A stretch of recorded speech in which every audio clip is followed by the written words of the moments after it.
ఈనాటి ఆరోగ్యమే మహాభాగ్యం కార్యక్రమానికి స్వాగతం సుస్వాగతం.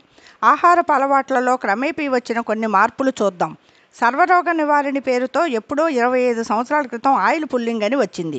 పొద్దున్న ఎవరికి ఫోన్ చేసినా మా ఆయన ఆయిల్ పుల్లింగ్ చేస్తున్నాడు అనేవాళ్ళు. అది ఆగిపోయింది.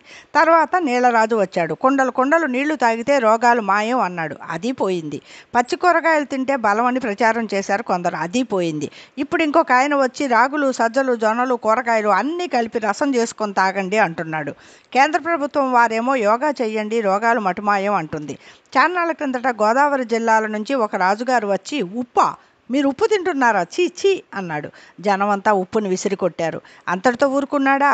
నూనె, నెయ్యి, మీరంతా నూనె తాగుతున్నారా, నెయ్యి తింటున్నారా?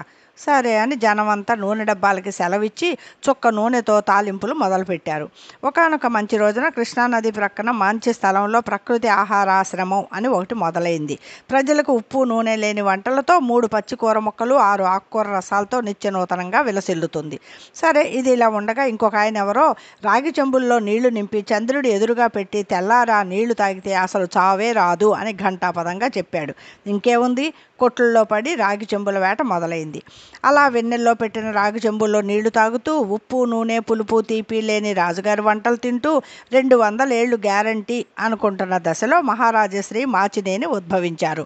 నూనె మానేశారా పిచ్చోళ్ళారా, మిల్లుల్లో ఆడించిన కొబ్బరి నూనె 100 గ్రాములు తాగండి ఇక చూడండి అన్నాడు. ఇంకేముంది, కొబ్బరి చెప్పలు సంచిలో వేసుకుని గానుగులంట పడ్డారు జనం.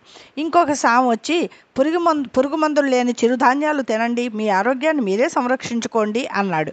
ఇంకేముంది, కర్నూలు సోనా బియ్యం అన్నం తినడానికి బదులు సామలున్నాయా, అరికలున్నాయా, సొజ్జలున్నాయా అని షాపులంటే పరుగులు తీస్తున్నారు. వీళ్ళంతా ఇలా ఉన్నారు, నేనేం తక్కువ అంటూ మట్టి కుండల్లో వండుకొని తినడం మంచి ఆరోగ్యం అని మూలనున్న మరో మట్టి శాస్త్రవేత్త గారు అన్నారు. చెయ్యాల్సింది చేయకుండా ఎంతకాలమని వాళ్ళు చెప్పారని వీళ్ళు చెప్పారని ఆరోగ్యం కోసం చెంబులేసుకుని సంచులేసుకుని పరిగెడతారు. ఇకనైనా పరుగులాపి ప్రశాంతంగా జీవించండి. మన పూర్వీకులు అన్నీ తిని చక్కగా పని చేసుకున్నారు. మనం మాత్రం పని మాని ఇలాంటి వాటి వెనుక గంతులేస్తున్నాం. నిజం గ్రహించరా నలుడా. ఈ కార్యక్రమం ఇంతటితో సమాప్తం.